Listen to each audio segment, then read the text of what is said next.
When an air handling unit has an internally isolated fan, the requirement to use flexible conduit may not apply. The primary reason for using flexible conduit with air handling units is to prevent vibrations from the unit's operation from loosening rigid conduit connections.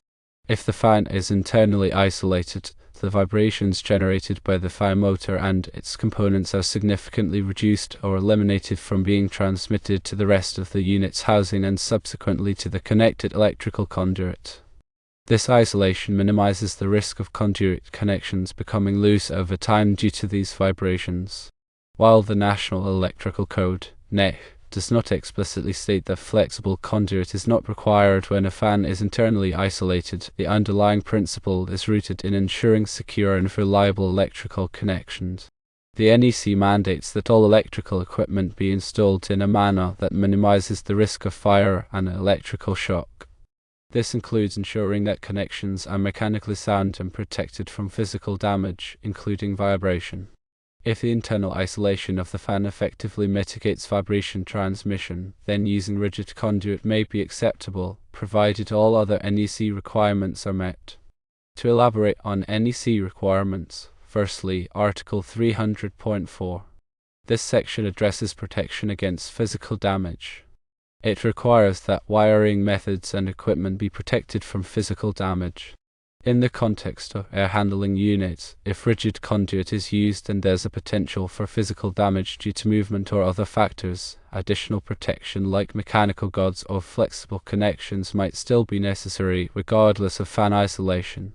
Secondly, Article 300.11, Securing and Supporting. This section mandates that wiring and equipment be securely fastened to structural elements of the building.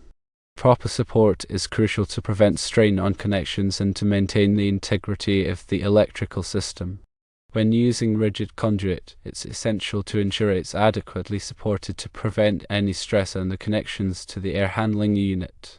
Thirdly, Article 314, Outlet, Device, Pull, and Junction Boxes, Conduit Bodies, Fittings, and Handhole Enclosures. This article covers the installation and use of boxes and fittings. All connections must be made inside approved enclosures, and the enclosures must be properly secured and grounded.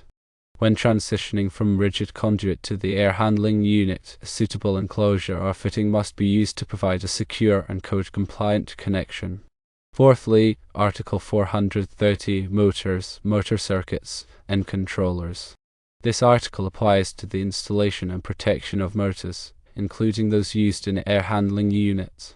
It covers requirements for motor overcurrent protection, disconnecting means, and conductor sizing. The wiring to the air handling unit's motor must comply with Article 430 to ensure proper operation and safety. Fifthly, Article 440, Air Conditioning and Refrigerating Equipment.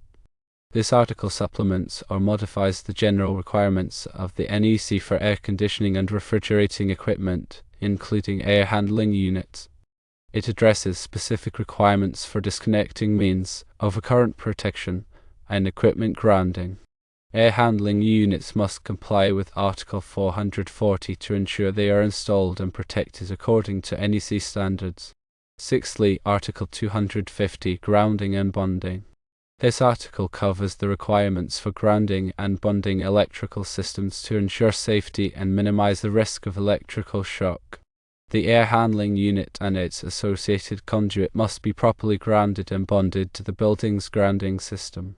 Proper grounding is crucial for protecting against electrical faults and ensuring the safe operation of the equipment. The decision to use flexible conduit or rigid conduit also depends on a comprehensive assessment of the installation environment.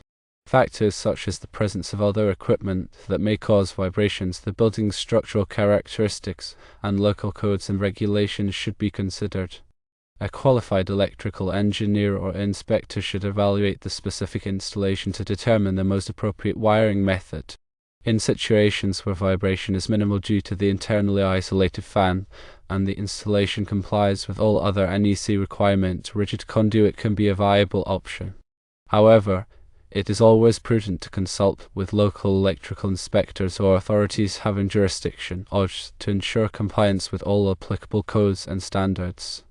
It's also important to consider the long-term maintenance and reliability of the electrical connections. Even with an internally isolated fan, some residual vibration or movement may occur over time.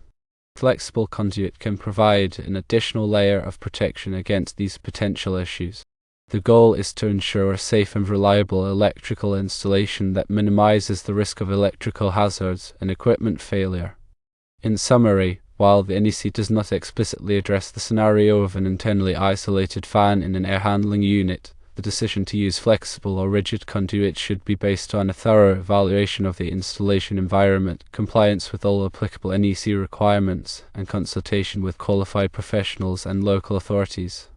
The overriding principle is to ensure a safe, reliable, and code-compliant electrical installation.